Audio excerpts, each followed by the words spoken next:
मेरे प्रिय आत्मन, प्रेम क्या है?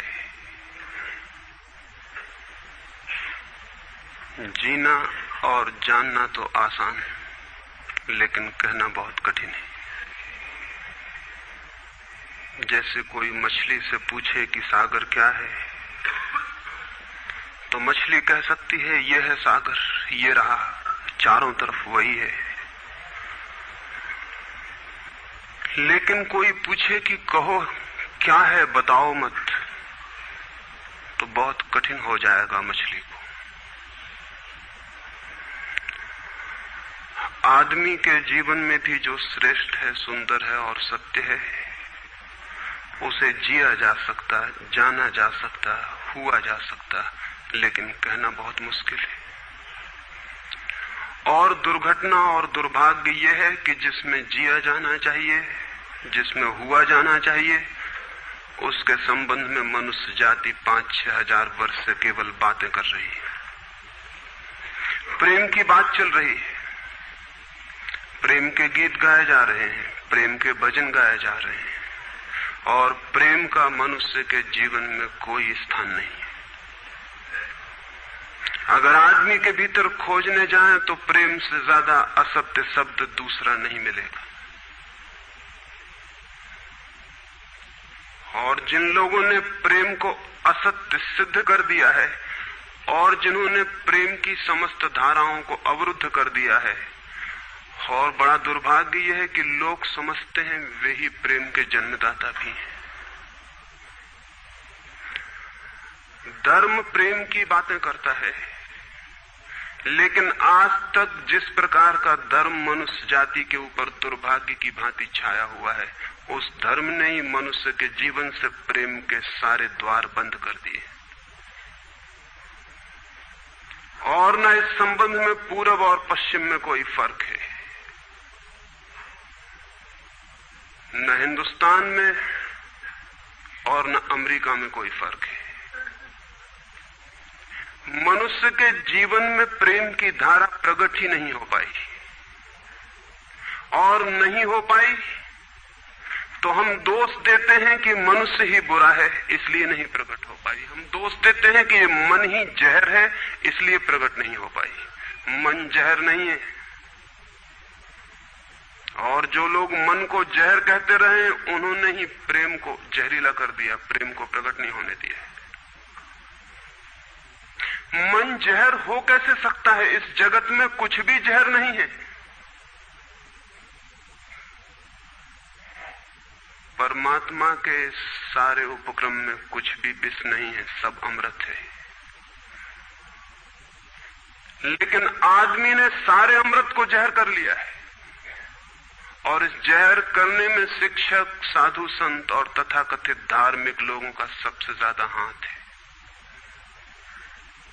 इस बात को थोड़ा समझ लेना जरूरी है, क्योंकि अगर ये बात दिखाई न पड़े तो मनुष्य के जीवन में कभी भी प्रेम भविष्य में भी नहीं हो सकेगा। क्योंकि जिन कारणों से प्रेम नहीं पैदा हो सका है, उन्हीं कारणों को हम प्रेम प्रकट करने के आधार और कारण बना रहे हैं। हालतें ऐसी हैं कि गलत सिद्धांतों को अगर हजारों वर्ष तक दोहराया जाए तो फिर हम ये भूल ही जाते हैं कि सिद्धांत गलत हैं, और दिखाई पड़ने लगता है कि आदमी गलत है, क्योंकि उन सिद्धांतों को पूरा नहीं कर पा रहा है। मैंने सुना है एक सम्राट के महल के नीचे से एक पंखा बेचने वाला गुजरता था और जोर से चिल्ला रहा था कि अनूठे और अद्भुत पंखे मैंने निर्मित किए हैं। ऐसे पंखे कभी भी नहीं बनाए गए, ये पंखे कभी देखे भी नहीं गए हैं। सम्राट ने खिड़की से झांक के देखा कि कौन है जो अनूठे पंखे ले आया।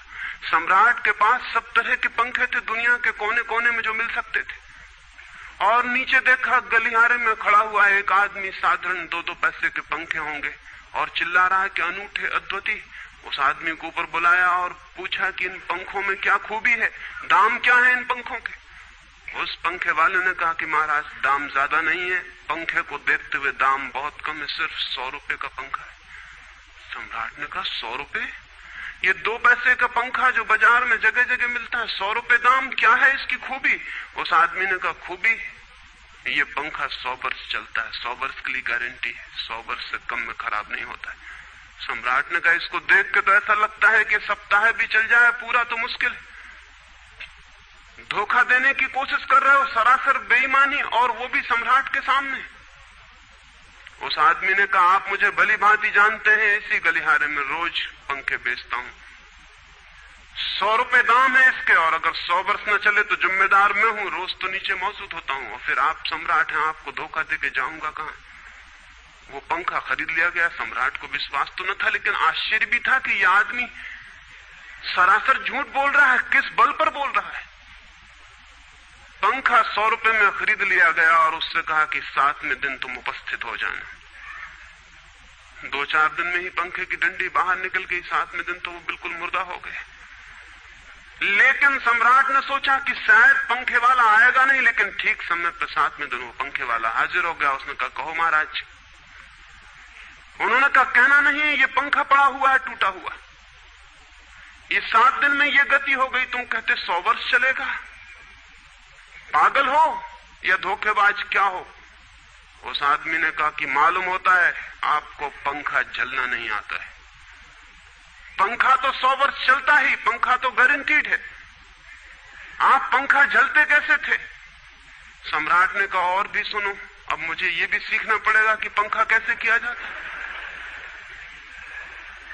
उस आदमी ने कहा कृपा करके बताइए कि इस पंखे की गति 7 दिन में ऐसी कैसे बना दी आपने, किस भांति पंखा किया। सम्राट ने पंखा उठा के करके दिखाया कि इस भांति मैंने पंखा किया है। उस आदमी ने कहा समझ गया, भूल, इस तरह पंखा नहीं किया जाता। सम्राट ने कहा और क्या रास्ता है पंखा जलने का। उस आदमी ने कहा पंखा पकड़िए सामने और सिर को हिलाइए, पंखा 100 वर्ष चलेगा,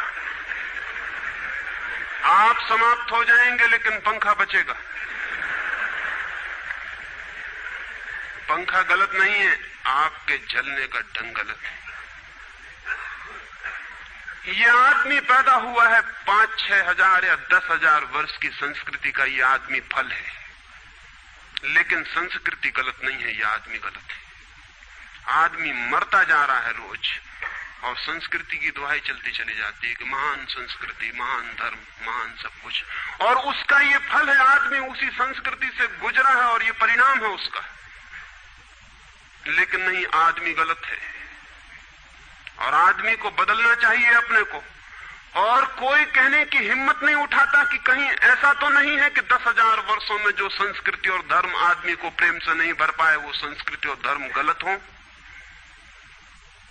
और अगर 10,000 वर्षों में आदमी प्रेम से नहीं भर पाया, तो आगे कोई संभावना है इसी धर्म और इसी संस्कृति के आधार पर कि आदमी कभी प्रेम से भर जाए। 10,000 वर्षों में जो नहीं हो पाया, वो आगे भी 10,000 वर्षों में होने वाला नहीं है, क्योंकि आदमी यही है, कल भी यही होगा। आदमी हमेशा से यही है और हमेशा यही होगा। और संस्कृति और धर्म जिनके हम नारे दिए चले जाते हैं, संतों और महात्माओं की जिनकी दुहाइयां दिए चले जाते हैं, सोचने के लिए हम तैयार नहीं कि कहीं हमारा बुनियादी चिंतन की दिशा ही तो गलत नहीं है। मैं कहना चाहता हूं कि वो गलत है, और गलत सबूत है ये आदमी। और क्या सबूत होता है? एक बीज को हम बोएं और फल जहरीले और कड़वे हों, तो क्या सब सिद्ध होता है? सिद्ध होता है कि वो बीज जहरीला और कड़वा रहा होगा। हालांकि बीज में पता लगाना मुश्किल है कि उससे जो फल पैदा होंगे वो कड़वे पैदा होंगे। बीज में कुछ खोजबीन नहीं की जा सकती। बीज को तोड़ो फोड़ो, कोई पता नहीं चल सकता कि इससे जो फल पैदा होंगे वो कड़वे होंगे। बीज को वो 100 वर्ष लग जाएंगे, वृक्ष होगा, बड़ा होगा, आकाश में फैलेगा, तब फल आएंगे और तब पता चलेगा कि वे कड़वे। 10,000 वर्ष में संस्कृति और धर्म के जो बीज बोए गए हैं, ये आदमी उसका फल है और ये कड़वा है और घृणा से भरा हुआ है। लेकिन उसी की दुहाई दिए चले जाते हैं हम और सोचते हैं उससे प्रेम हो जाएगा। मैं आपसे कहना चाहता हूं उससे प्रेम नहीं हो सकता।